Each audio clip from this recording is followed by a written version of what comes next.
Hello, welcome to Deep Into Sleep podcast. So we have two special guests today from Sleep Number, Cassie and Raj. Do you want to introduce yourself first? Great. Yeah. Thank you so much for having us. My name is Cassie Morris. I lead innovation and business development at Sleep Number.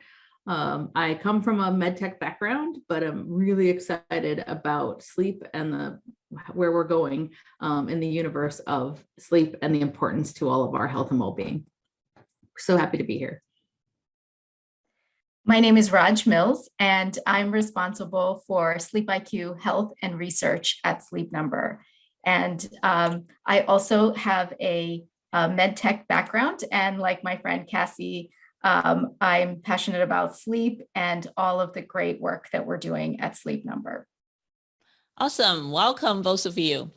I'm so excited because I actually never really interviewed anyone in the mattress and the combining like a sleep mattress and technology, right? From that background, because clinically, I did get a lot of questions from either patients or friends, family members. What are some good mattress? How to make sure they can find something comfortable to them. So I'm curious, when you work in this field, what have you noticed that what are some factors could really make a mattress comfortable for people? Well, I can start, Cassie, and then please feel free to jump on. I would say, one of the interesting things about sleep and sleeping surfaces is, every individual has a different need for a sleeping surface. And so, some people prefer different levels of comfort, different levels of, cushion. So it is a very individual preference. And that's where a mattress and a smart bed like Sleep Numbers is interesting because on each side, each person is able to set their own firmness. And so that really speaks to that individual nature because it's very difficult. It's a very difficult question to answer because there is no one answer for everyone. And I would just add that what's really interesting is people come and are searching for a sleep surface based on comfort. They want something that's going to be whatever their definition of comfort that we can deliver it to them. But what's really interesting is when we think about smart beds and the smart bed landscape, it's really about the platform because people think about smart and they think about technology and they think that's hard and not comfortable. But the beauty of having a smart bed is you have all of the comfort features and the individuality from the Sleep Number sleep platform from a comfort perspective, but it's based on and is driven by this seamless, effortless IoT infrastructure on the back end. That's the operating system of the sleep surface, of the sleep platform, if you will, so that we can take and effortlessly sense what's going on while you're sleeping. All you have to do is go to sleep. There's no button to push. There's no app no watch to wear. Just go to bed. We can effortlessly sense what's going on. And then with the platform, we can use artificial intelligence and machine learning to then say, okay, we see what's going on. We're going to either adjust you throughout the night to make sure you stay comfortable, or in the morning, we're going to provide you with some insights to say, here's what we saw in your sleep now and over time. Here's some suggestions on how you can adjust your behaviors so that you can have your very best day because you had your very best night. So it's this whole platform, really. It's not just about the sleep surface. It's about the sleep surface and the infrastructure of sensing and doing, as we call it, the sensing and the action that gives you this holistic view of how can we support you to get your very best night of sleep, because that leads to your very best day.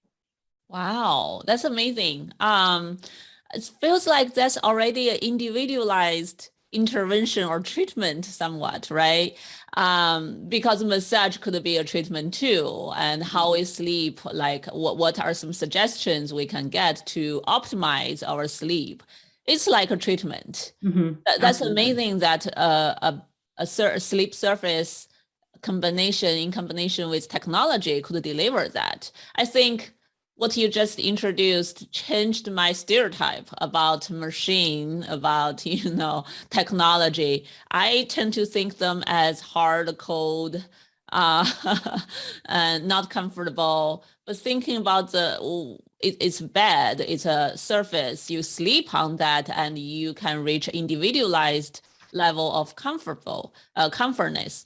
So wow, that make me start thinking about technology as something fuzzy, warm, and soft. Well, it's the way that it can help you, really. I mean, we think about technology as an augmentation to our life, but it is about data, and data, to your point, feels very binary. It's good or bad, it's this or that. The beauty of the kind of collection or the combination of the technology with something you interact with and you have to do. I mean, we have to sleep. And in a way that if we can combine those two in a way that's enabling individuals to take control of, what can I do about my sleep? How can I have sort of proactive and preventative thought process about my sleep and how it impacts my day? Then it's technologies working with you, not sort of next to you, which is what we think is really exciting about the platform. And Yes, I'll just, yeah.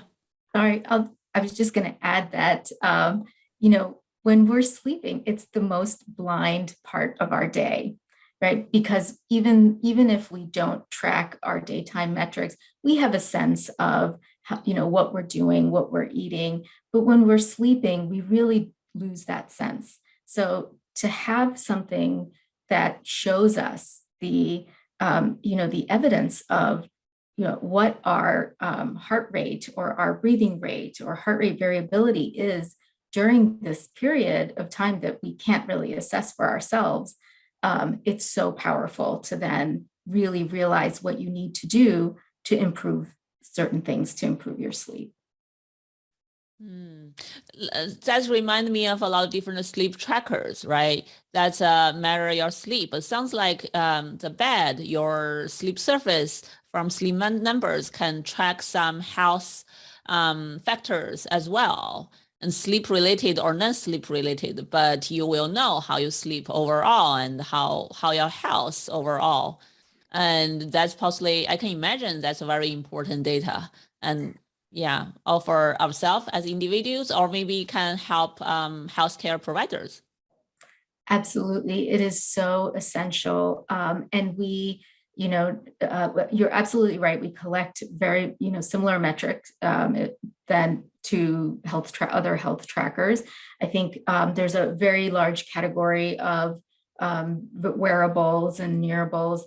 What makes us unique, and Cassie hit on this earlier, is that not only are we sensing, all of these parameters, but we're actually able to improve your sleep. We can, the sleeper can adjust her bed to actually, to improve that sleep. She can change the setting, she can add foot warming, she can raise her head.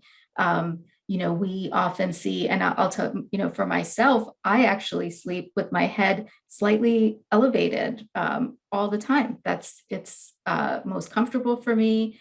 That way I don't snore. Those are all things that are personal to me, but the bed actually helps me do that because I found the information through my app, and I was able to adjust and found my optimal sleep position. Wow. I think originally, many years ago, when I first heard about a sleep number and smart bed, actually is because I was learning about sleep, right? I learned about sleep apnea. My family also has a history. I noticed there's a bed that can rise up automatically in the middle of the night, can help people breathing better. I think that's my first impression of your products. And I was like, oh, this is so cool. This is so amazing. But my only concern is the firmness and all the other features, whether those can be included. But sounds like now it can do a lot of things. My parents, when they visit me in America, they are from China. They want the hardest bed on the market. And I did not know any American-made bed could really meet their standards. So I ended up buying actually very expensive Chinese bed from some kind of Chinese factory. It's made by almost wood, right? Those kind of piece of wood-like plants on the surface. So to make them satisfied. But sounds like I think next time I will try your products. It sounds like it can do much more. And then when they're not visiting you, you can adjust it to meet to your other guests' needs. Exactly. So. That's the problem. Now Yeah. my American friends, when they come to my place visit and stay in my guest room, they're like, oh, this bed is so hard. It's so hard. That's Yeah. great. That's great. And, I think that that's a great example. I would say also, Cassie and I both, we talk about this amongst ourselves is that, we change our settings nightly because, sometimes for myself, sometimes my back hurts and I set it to a different setting than other nights that I might need a firmer surface. So it's a night to night option that everyone has to be able to adjust their sleeping surface. I like that. That's giving me an image of like bed becomes clothes, right? Like I think about how many clothes I have in my closet. Every day I have different mood. I want to wear different color, different things. And bed and the bedroom is such unique place. We need to be super comfortable, but we also have different mood, different feelings every day. And I'm thinking, actually, I have a light in my room. It's smart light. It can change colors. Mhm. I never thought about actually bed can change different settings as well. Yeah, it's all of those components that come together that are really powerful. And the more you can have some individuality and tune it for you, then that's the real power in the experience. Yes, I always say sleep is such an individual thing. When I treat sleep disorders, even they are all insomnia patients, every single person's where they got stuck, where their symptoms are, right? It's so different. And why bed should be the same. So I really like the approach and the direction you guys are going. I think that's so important. Totally change our whole lifestyle and quality of life now. And I'm also curious, you collect a lot of data from your bed. Is there any like, I love like big data, what that can tell us, right? I'm just curious, do you find anything interesting you can share with us? Oh, lots. So, we've actually really started to present our data. Last year, we presented at Sleep 2021 two Great. studies. Yep. One of them was related to a model we built to predict COVID. And the other one was around HRV patterns.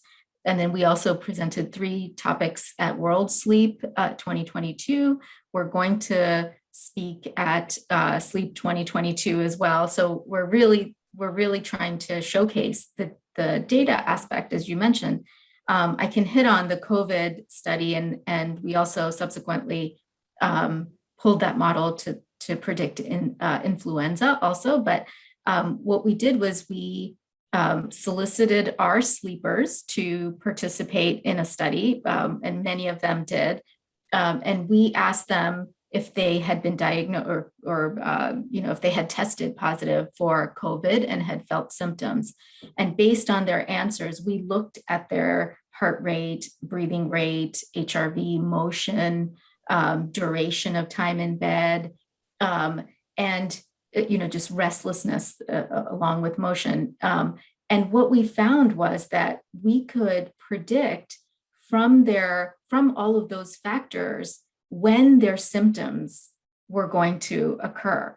And so we looked at their data previous to the time that they were experiencing symptoms or were tested positive, and then after and during that period, and then afterwards.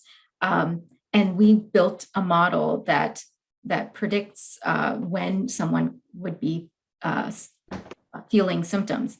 And then we used that same model and we looked at CDC data for influenza. And and we applied that model to our sleepers, and the correlation was very, very close. So highly, highly accurate, where our model showed high correlation to the CDC metrics of influenza. Wow. Let me try to understand. So from how you sleep, right, and all this data, all this health data as you collect during sleep, you can use that to predict when you're gonna show or experience symptoms of COVID? COVID or influenza or respiratory like illnesses. So very powerful, very powerful. Right. Is that because all these diseases are somehow breathing related? Very much correlated to breathing. We've also seen that people tend to spend more time in bed, so their duration increases. Their heart rate is impacted as well. And so it's just fascinating to see how different people react. And the interesting thing, because we collect this data night after night, it's not just a one-time assessment in a lab. It's, we have data for years for some of our sleepers. So we're able to compare how their sleep data showed up during a time when they were sick versus a year ago when they were not sick. So we were able to compare their own data to themselves to really assess the times where they look like they're getting sick versus a normal sleep pattern. Oh, okay. Because I know when we are sick, we tend to recover using sleep, right? But without detailed detection, we may only know, oh, when we are sick, we need to sleep longer, but we don't know how everything else change about sleep. That's right. That's exactly right. Wow.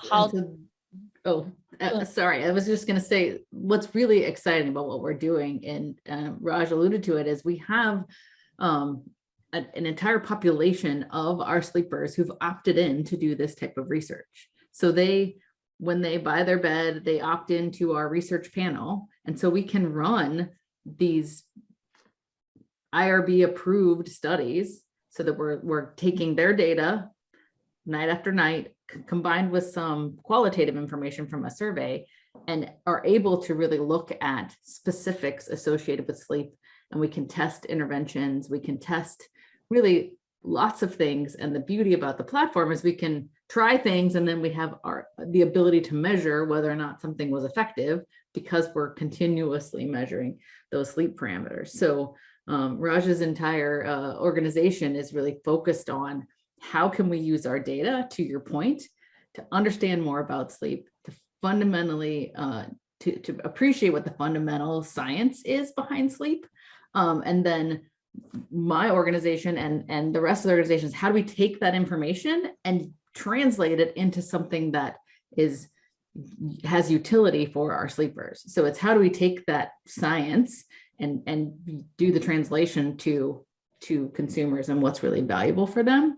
And that's what's really, I think, is exciting and unique about Sleep Number, is the commitment and the investment in the science. So they're exciting times. Yeah, that's what I value the most. I always really appreciate products respect data and research, and use that to guide the delivery of the real thing, right? I think that, and then sounds like it not stop there. After you sell the products, the research continues, the data continues, and then you can optimize it further and further to benefit more and more people. Absolutely. Yeah. And I'll just add, we have a phenomenal scientific advisory board that also helps us.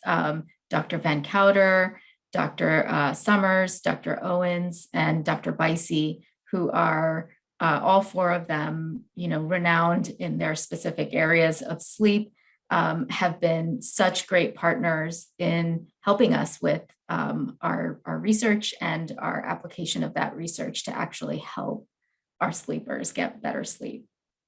Wow, all big names in the field. Yeah, exactly. Yes. Awesome.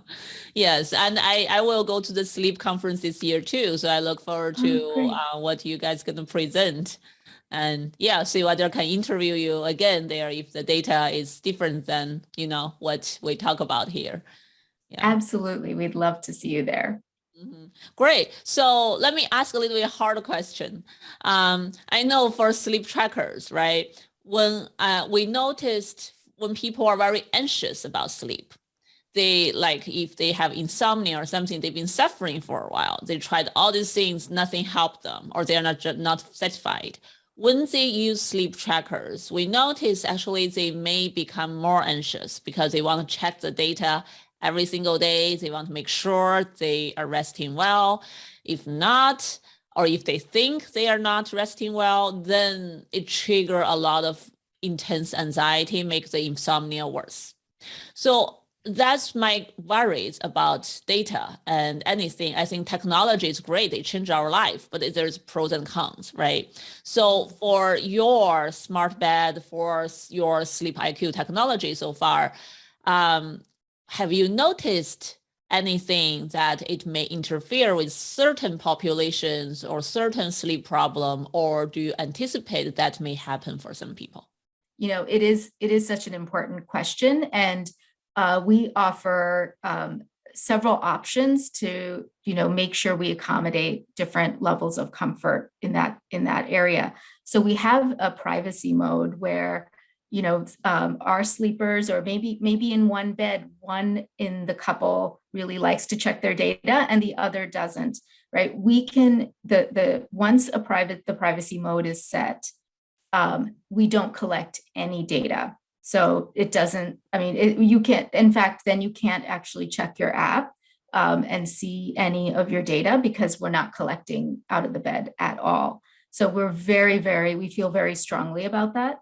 And I would add that, I think there is a conscious bias or a consciousness to wearing a tracker, right? You feel it on your arm, you actively put it on, you actively charge it. There's a process that you have to go through to track your sleep. Whereas the bed is completely effortless. There's nothing to charge. It's already hooked up through Wi-Fi. You just go to bed. And so that consciousness of I have to put this tracker on to monitor my sleep is dissipated. So I think it relieves some of that anxiety and stress because you don't have that active step in there. That makes sense. So nothing to remind you constantly, oh, there's a data I could check. Right. And that's not to say that there are individuals who then, like the second they get out of bed, they're going to check it. But we think that the effortless component addresses some of that. But we're very conscious about how sleep is impacted by the desire to have perfect sleep. So we have a score of how you did last night, but it's always about, this is what your score was, this is what was good, this is what you could potentially, what behaviors you might want to try changing. So it's constantly giving information. It's not just data that then you have to interpret and say, oh gosh, what does that mean? But so it's not just that you have data just for data's sake and you're not quite sure what to do with it, but it's a function of, we provide you with some insight to say, hey, this is what we notice. Here are some trends over time about when you're going to bed, when you're getting up, all the things that we know, efficiency, duration, and timing that are critical to getting consistent sleep. Those are the pieces that we can then kind of work with you on. So it's more of a partnership, if you will, and it's not so much as here's just some information, do with it what you may. So that's part of the commitment that we have and the relationship that we have with our sleepers. I like that. I like that whole philosophy, like partnership and teamwork, right? And something is assisting me, not controlling me, or I don't know what to do with it. I think for a sleep tracker, a lot of time is they have so detailed sleep data, not fully accurate, but people interpret in their own way.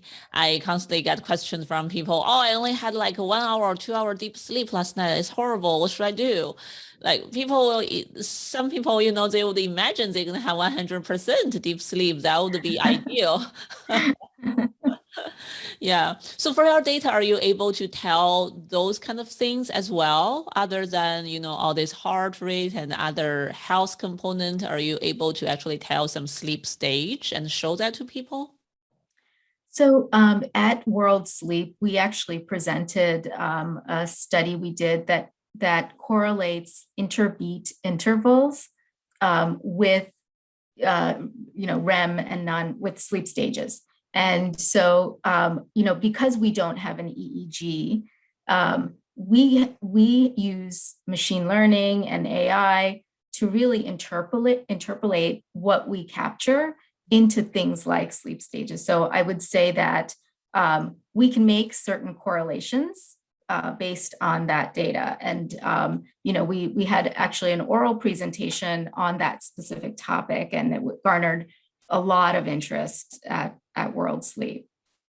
But I would say the application today is more about restfulness and restlessness. So it's more in terms of what a consumer can appreciate and really understand to get at a lot of what you're stipulating as far as how much deep sleep do I need? How much REM sleep do I have? What's my midpoint? All of those things that we as sleep scientists know are important, but most consumers can't appreciate those nuances. So the way that we have chosen to go to the market to date has restful and restless, and we're trying to maximize your restful sleep.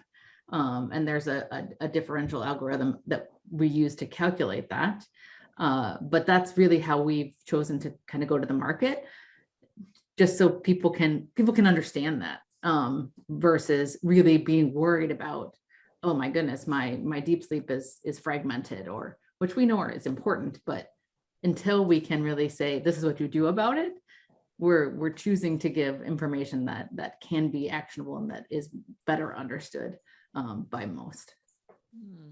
Wow, that's wonderful. I'm so happy to have both of you here, because we can see, right, the data, the science part, and then really think about how that's going to face the consumer.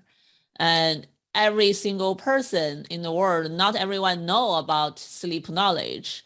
And then how can you still benefit from a product, from the information provided, easy to understand? I think restfulness is such a big thing already. Everyone sleep won't feel well rested, and we have different standards for that. So it's definitely a concept easy to capture, easy to apply. That's just this conversation just helped me understand further, right? We have research is one thing, but how to really apply that in product in real life is totally another thing. Mm-hmm. Absolutely. Yeah. Well, this is very interesting. I also want to ask about the sleep apnea piece, since I think that's such a great function of your bed. So how that works, does that just detect people's breathing automatically and automatically gonna up and down? Or it give you suggestions in the morning, you set up something in the app so it can do more or less the next night?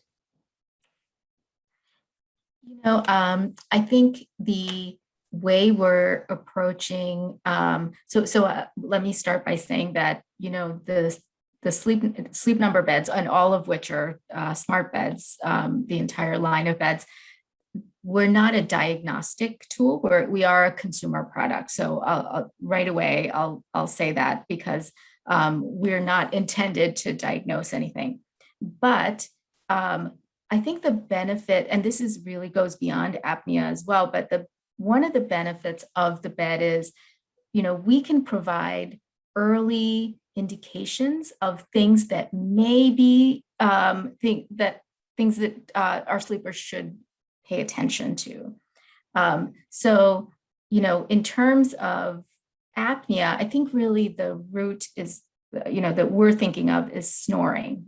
And, we're building an auto snore capability that articulates your head. Actually, our auto snore capability tilts the entire bed. So it's not just raising your head, because once your head is raised, if you try and turn on your side, it's very uncomfortable if just your head is raised. So it's actually a full body tilt. But it's, those are things that we are addressing right now. I would say that in the future, there may be room for us to be more precise with, apnea, or even other research that we're doing in collaboration with the Mayo Clinic. You probably have heard of our partnership with the American Cancer Society. So we're really broadening our research. However, really knowing that we are a consumer product, and we're really at the earlier stage, pre-diagnosis of anything. Cassie, would you add anything to that? I would just say that I think the impression that you have today, so the current platform has the capability to raise the head, but it's initiated by the sleep partner. So the sleep partner hears you snore as their partner, and then there's a solution to say, I don't want to, I've elbowed them in the ribs enough times. That is ineffectual. So I'm going to raise their head, and that's the snoring feature on the platform right now. But to Raj's point, we want to automate that and have it be the platform is listening, if you will, for snoring sounds, and can then take action on your behalf. And so that's the next generation of the platform. But right now it's just it, and I personally use it quite often with my sleep partner, because this isn't working anymore. Yeah, it's funny. I remember the joke clinically. A lot of people come in to treat sleep insomnia, sleep apnea is forced. They are forced by their partners to come in to check it out. They don't really have the motivation. Right. And then it's incredible, because then they realize, once they have treatment, they said, I didn't realize how little sleep I was getting and how terrible I felt. So then I have had the experience that they're always so appreciative that their partner was relentless in making sure that they were getting the treatment they needed. Yeah. Wow. Yeah. So that actually, I think, touch on a little bit backstory, right? Like generation by generation. I feel like what you share with me today is already much more advanced than what I know of your products years ago when I was searching for a mattress.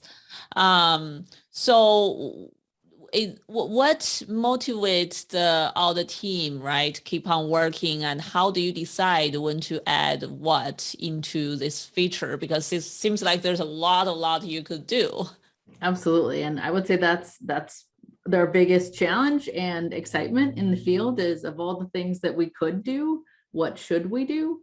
And really what motivates us is that sleeper journey. What's the sleeper's experience? Where do they have needs, as far as from a comfort perspective, from a data and knowledge perspective?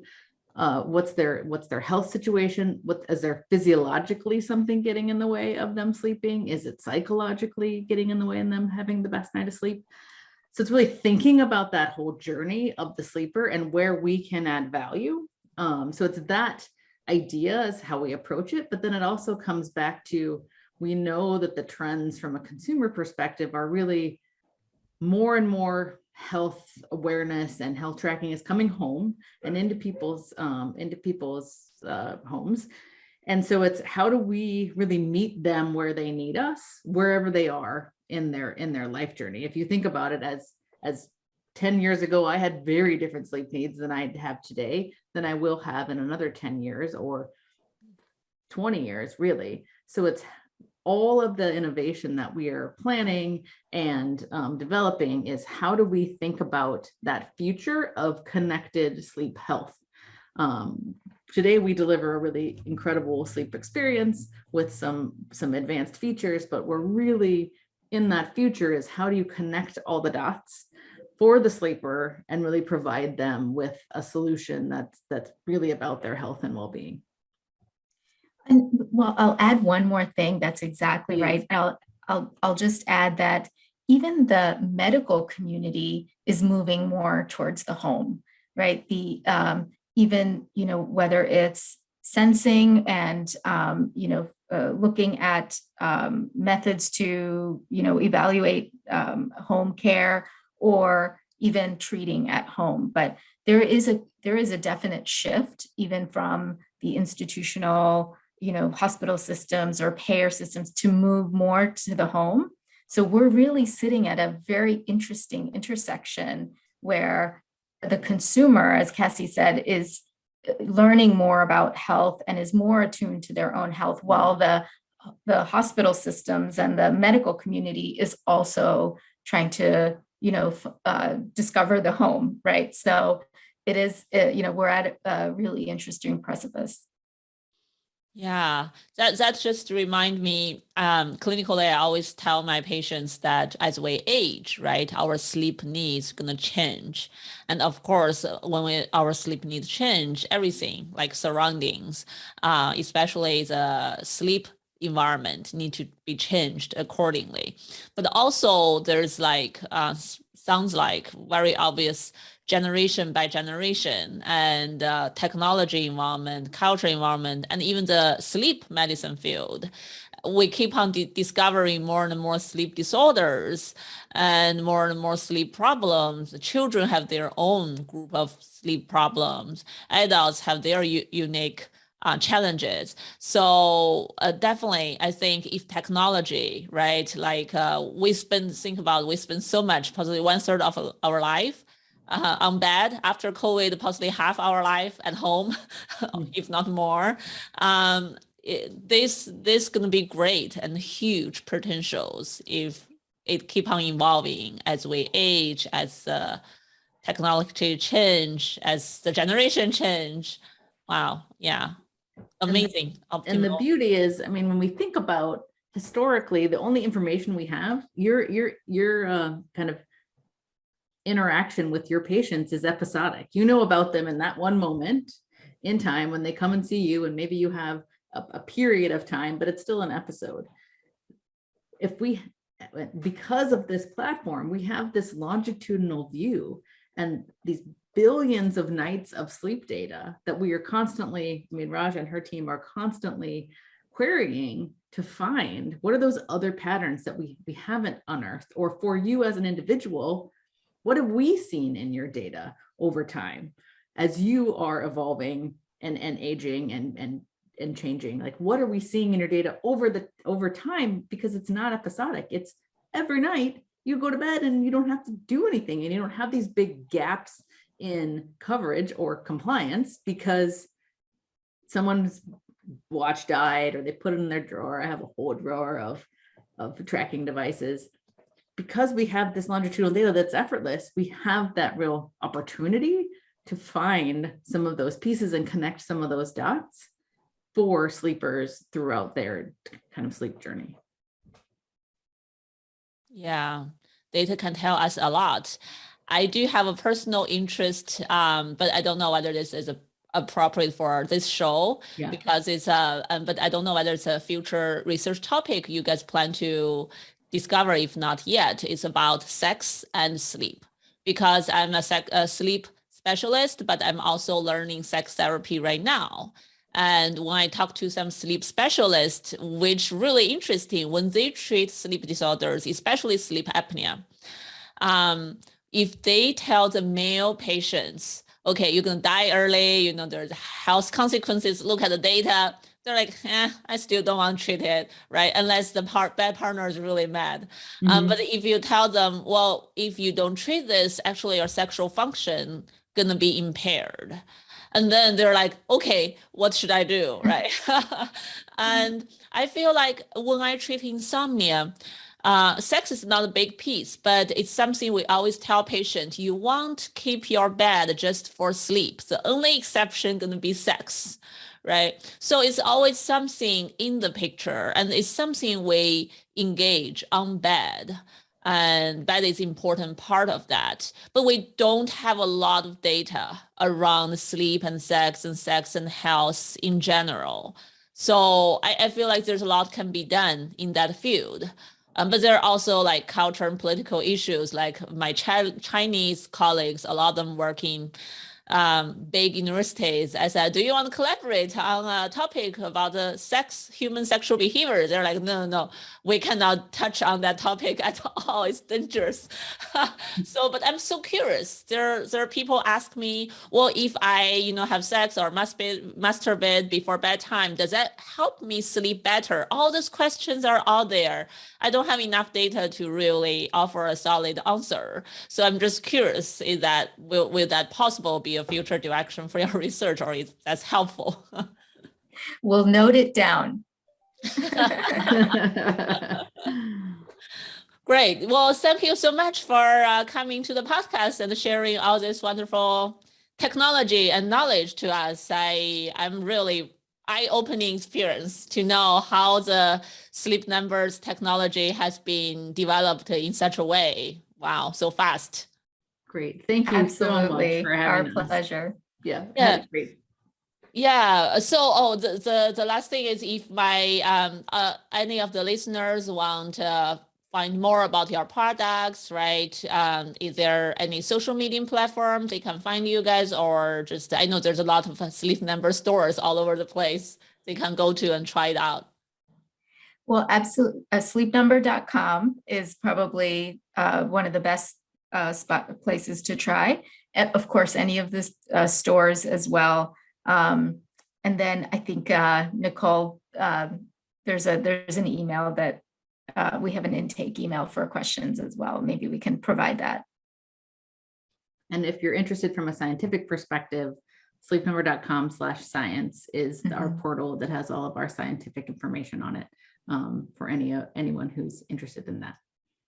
Awesome. I will definitely put those in the show note, so everyone, when they listen to the podcast, they will be able to have access to that. Fantastic. Perfect. Yeah, thank you, Cassie and Raj. And this is a wonderful conversation. I had fun. Yeah, thank you. Thank you. Sleep well. Yeah. Yeah. Bye-bye. Bye. Thanks, everyone. Bye. Thank you for watching our videos or listening to our podcast. If you like our show, please feel free to subscribe, like, and share it. If you have any questions or feedback, we would always love to hear from you. You can either email us or leave feedback on our website at mindbodygarden.com or directly under the YouTube video channel. Thank you very much for your company today, and hopefully to hear from you or have you with us next time.